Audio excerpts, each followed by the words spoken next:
আজকে এত বড় এক কার্টন আনছি বিদেশি মুরগি ফাটাবো, বিশাল বড় আকৃতির। মানে আমি বাজার থেকে কার্টন কিনে আনছি, আনার পরে মাপতে দেখতেছি এটার ভিতরে জায়গা হইতো না। এবার চিন্তা করুন কত বড় মুরগি আমার খামারে আছে, আজকে সিলেটে যাবে। এটার জন্য কাটছি বড় বড় করি, যাতে পুরো মাথা বাইর করতে পারে। আনার পরে মাপতে দেখতেছি এই কারণে জায়গা হবে না সিলেটেতে। তারপরে লাস্টে দেখেন এটা আনছি। মানে এত বড় মুরগি যে সিলেটে পাঠাবো, সে যদি এই ফলের কার্টন, তো ভাই বোঝেন, ফলের কার্টন বোঝেন তো, একটা ফলের কার্টন কত বড় হয়তো মোবাইলে দেখা যায় না। এত বড় কার্টন আনার পরে এটা ভিতরে জায়গা হয় না, বরাবর এক হাত। লাস্টে বাধ্য হয়ে আবার বাজারে গেছি, যাইয়া এগুলো আনছি। অর্থাৎ এবার চিন্তা করেন কত বড় এটার থেকে। অর্থাৎ লাস্টে আনার পরে মাপটি দেখতে আসি, এটার ভিতরে মুরগিটা সম্পূর্ণ জাগ হয়। আজকে আপনাদেরকে দেখাবো এমন এক মুরগি, এত বড় মুরগি আজকে সিলেটে যাবে কল্পনার বাহিরে ইনশাল্লাহ। আপনাদেরকে বলছিলাম না দিনের বেলা আজকে বিশাল বড় বড় মুরগিগুলো যাবে ক্যামেরার সামনে। আজকে আমরা দেখো কত বড় বড় কার্টুন আনছি।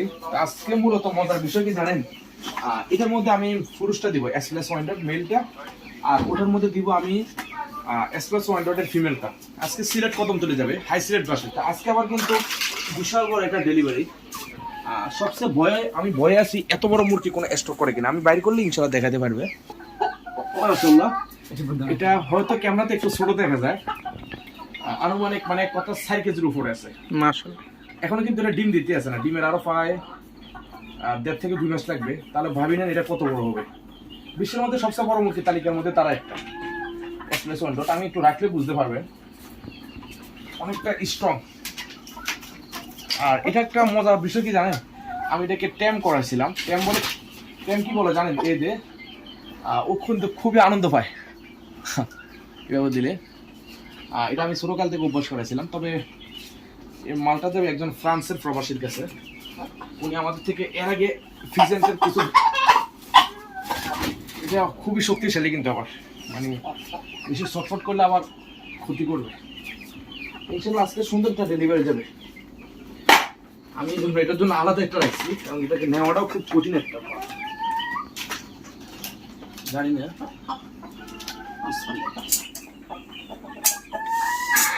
ওকে, আলহামদুলিল্লাহ। এটা বিশাল বড় একটা দেহ, দানব আকৃতির একটা মুরগি, যার কারণে সম্পূর্ণ ও একাই একটা দখল করছে। আমরা ইনশাল্লাহ সাথে ফিমেলটা দিব। ফিমেল আসো, ফিমেলটা কিন্তু একটা মজার বিষয় কি জানেন, মেলটা দেওয়ার পরে মানে হয় না যে হাজবেন্ড না থাকলে স্ত্রীর অবস্থা কেমন হয়। মানে আমি যখন এটা প্যাকেটিং করতেছি তখন দেখলাম মানে মেলের থেকেও কিন্তু ফিমেলটা বারবার আওয়াজ করতেছে, মানে যেটা তো হয়তো বুঝাতে চাচ্ছে যে আমার উনি কোথায়, এমন কিছু। আলহামদুলিল্লাহ আজকে সুন্দর একটা ডেলিভারির মধ্যে মাশাআল্লাহ। এটা হচ্ছে আমাদের ফিমেলটা। সৌন্দর্যের দিক থেকে হয়তো বর্ণনা আমি একটু কমে পারবো, আল্লাহ পাক এগুলোকে এমনভাবে তৈরি করছে। মানে কথায় আছে, মাঝে মাঝে আমাকে কিছু কাস্টমার বলে কি জানেন, যে ভাই আপনার কাছে সবচেয়ে সুন্দর মুরগি কোনটা আছে।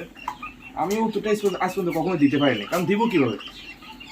যদি সুন্দর নির্দিষ্ট থাকে তাহলে আমি অবশ্যই ওটাই লালন পালন করতাম, কারণ আমার কাছে কোনোটাই মানে সুন্দর দিক দিয়ে কম মনে হয় না। আজকে সুন্দর ডেলিভারির মধ্যে এটা চলে যাবে। আসো, বিসমিল্লাহির রহমানির রহিম। সিলেট কদমতলী। আলহামদুলিল্লাহ সুন্দরভাবে প্যাকেটিং করলাম, মেল এবং ফিমেল সিলেট কদমতলী চলে যাবে। এটা অলরেডি অনেক অনেক ভিডিও দেখছেন আপনারা, কিন্তু আজকে শেষ ভিডিও এটা আমার খামার থেকে। সাধারণত কিছু প্রাণী আছে আমার খামার কিছুক্ষণের জন্য আসে, আবার কিছু প্রাণী আছে মানে বহুদিন ধরে তারা থাকে। যেমন এই প্রাণীটা কিন্তু ছোট থেকে কিন্তু আমার হাতে বড় হয়েছে। এটাতে প্রাণীর প্রতি একটু বেশি মায়া থাকে। কিছুদিন আগে একটা নেকেট সিল্কি একটা ভিডিও দিয়েছিলাম, ওখানে দেখছিলেন আমি একটা প্রাণীকে কি পরিমাণ ভালোবাসা দিয়েছিলাম। তো তাদের মধ্যে এটাও কম না। এ জাতীয় মুরগি সাধারণত কাউকে দেখলে ভয় পায়, কিন্তু আমি যখন আসি না আমাকে 1 ইঞ্চি পরিমাণ ভয় পায় না। আর আমি ভিডিওতে একটা প্রমাণ দিয়েছিলাম, আমি এটাকে এতটা টেম করেছিলাম, ওর মাথায় যদি সম্পূর্ণ একটা মানুষ বা মানব জাতি যেরকম আপনার চুলের মধ্যে এর মধ্যে যখন আমরা আদর দিই তখন একটা যে একটা অনুভব হয়, সে সম্পূর্ণ এটা বোঝে। আজকে সিলেটে চলে যাবে রাত ঠিক এখন 12টা বাজে, সৌদিয়া বাসে করে।